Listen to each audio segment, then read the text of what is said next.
I'm going to talk about the idea of layers. Now, layers are a very powerful tool when you're animating.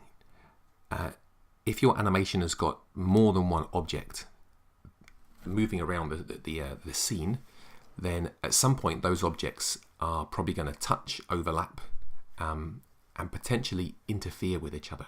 You'll know from using the drawing tools that if you have objects touching each other, they can end up gluing together, cutting holes through each other, and so on. So we want to avoid that. We want our objects to be independent of each other. If you look at the timeline down here, so by default we've got a single layer here called layer 1 with a timeline attached to it.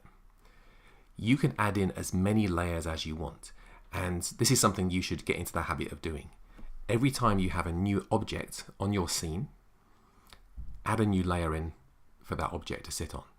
You can think of layers as being like sheets of glass. If you look through the sheets of glass, you can see through them. If you draw different things on different sheets of glass and stack them up, looking through them it looks like a single drawing, but each layer of glass is independent of the ones in front of and behind it. And you can rub the drawing out on one layer without messing up things on other layers.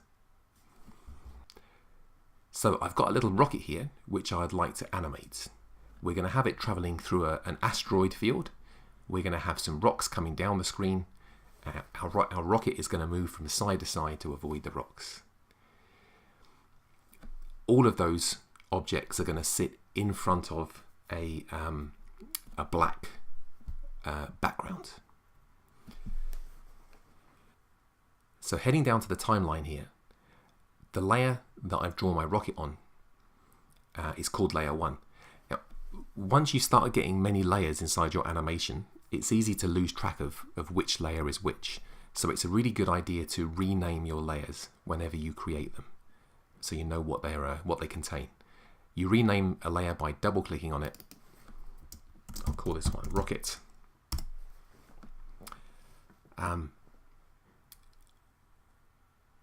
I'm now ready to add the next layer. So I want to have a black background for the rocket to sit on front of. If I head down to here, you'll see there's a tiny icon, looks like a bit of blank paper, and it's labeled new layer. If I click on that, we've got our new layer here. I'm going to double click and I'm going to call it, we'll call it space. Now, space is black. I'm going to head up to the rectangle tool here. We've got it filled with black. So I can draw a big black rectangle. But my rocket's gone now. My rocket has been hidden by the space layer. And the reason for that is the order of the layers down here. At the moment, the space layer is sitting above the rocket layer. That means it's going to be that it's on a layer that is now closer to the viewer. The layer at the top here is the one that's closest to the viewer.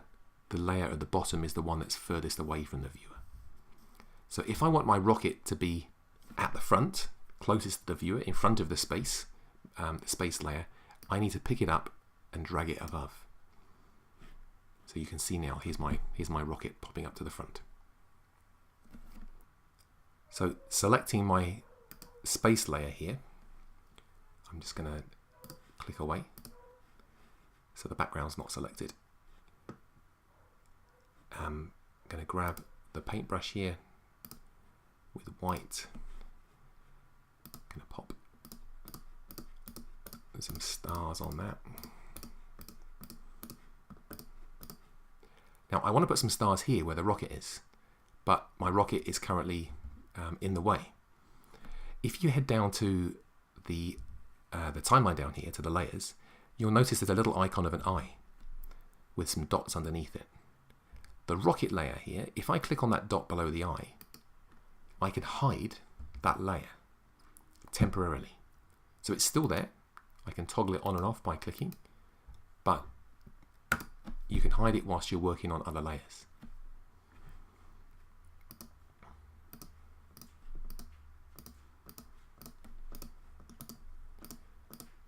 Okay, So that's looking... So I'm happy with how this background layer looks now. And I want to be careful that I don't mess this layer up. Heading down to the timeline again, you'll notice there's another icon with a little padlock on. And this allows you to lock layers. Now when a layer is locked, that means you can no longer draw on it, you can't delete things off it, you can't move it. So this is useful to prevent you messing up layers by mistake. I'll show you what I mean by that.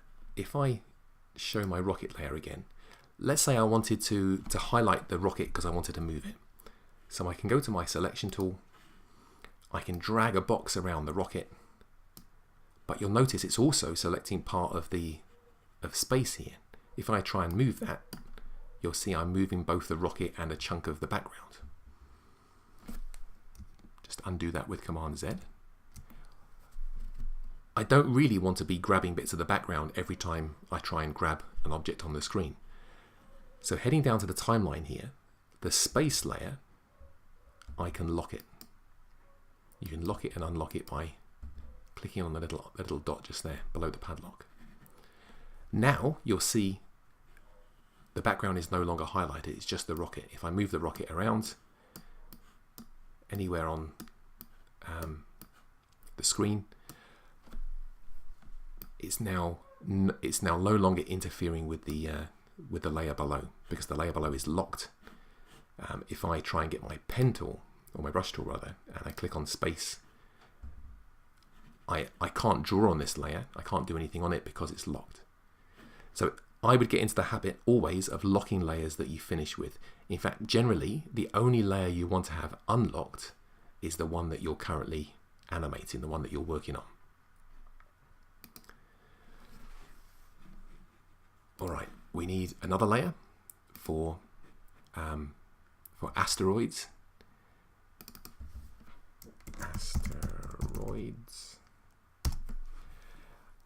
I'm going to leave the asteroids layer above the rocket layer, so the rocks appear slightly closer to the viewer than the rocket does. Alright, so back to my brush tool here. Going to get some grey for the asteroids, and I'm going to begin drawing them up here off the screen.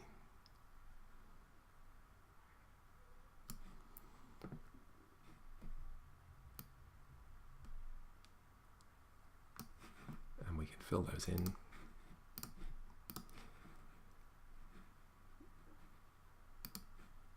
And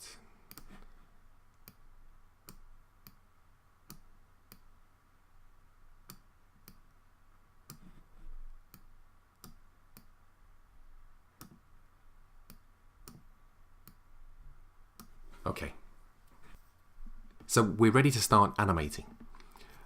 The rocks are going to tumble down the screen. We can do that with a frame-by-frame animation, as I've shown you before. So I'm going to lock the rocket layer for now. I can hide it as well, just to move it out the way. And going to head to the asteroid layer, and I'm going to insert a keyframe. Now you'll notice that we've just lost our background layer, which could be a bit confusing if you're not expecting it. The reason for this is we've moved on to frame 2, ready to move our asteroids downwards. However, the background doesn't have a frame 2.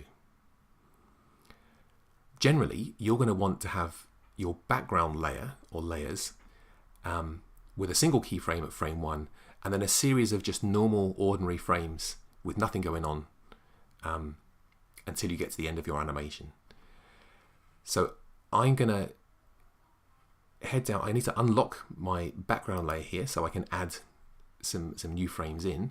Going to head down to about frame 80, and I'm going to insert a normal frame, not a keyframe, because we're not changing the background. We just want to have copies of the same frame throughout the whole animation. So I insert a frame.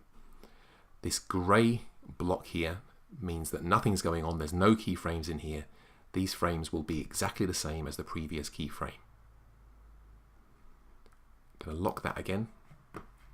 If I slide my I slide it back to here, you can see there's my rocket that was hidden before. He's still there on frame 1. If I go to frame 2,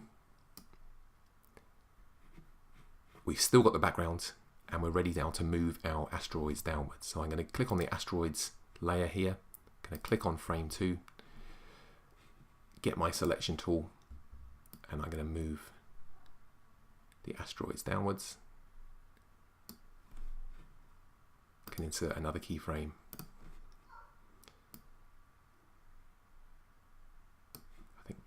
I think we'll have this one moving a bit faster than the other one.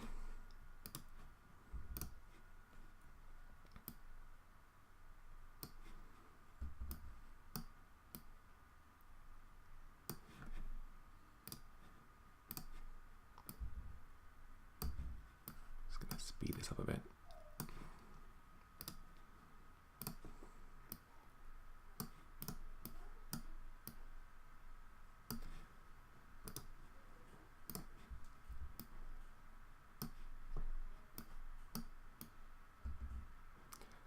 And we could have other asteroids coming on at the top and so on. I'm just trying to whiz through this quick example for you.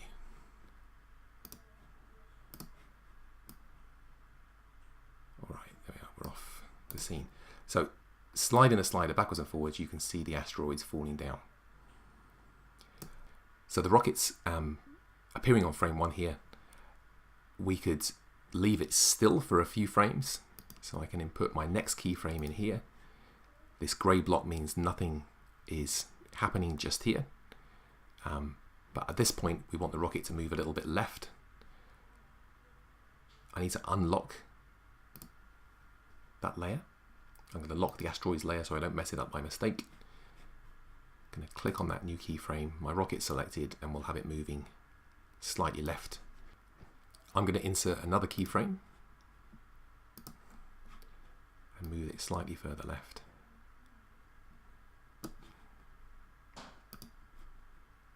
And then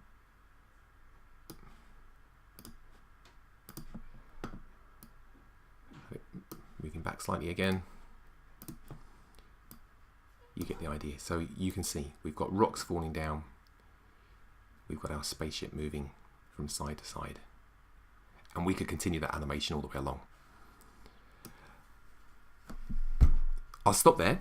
The thing you need to get your head around is the use of multiple layers.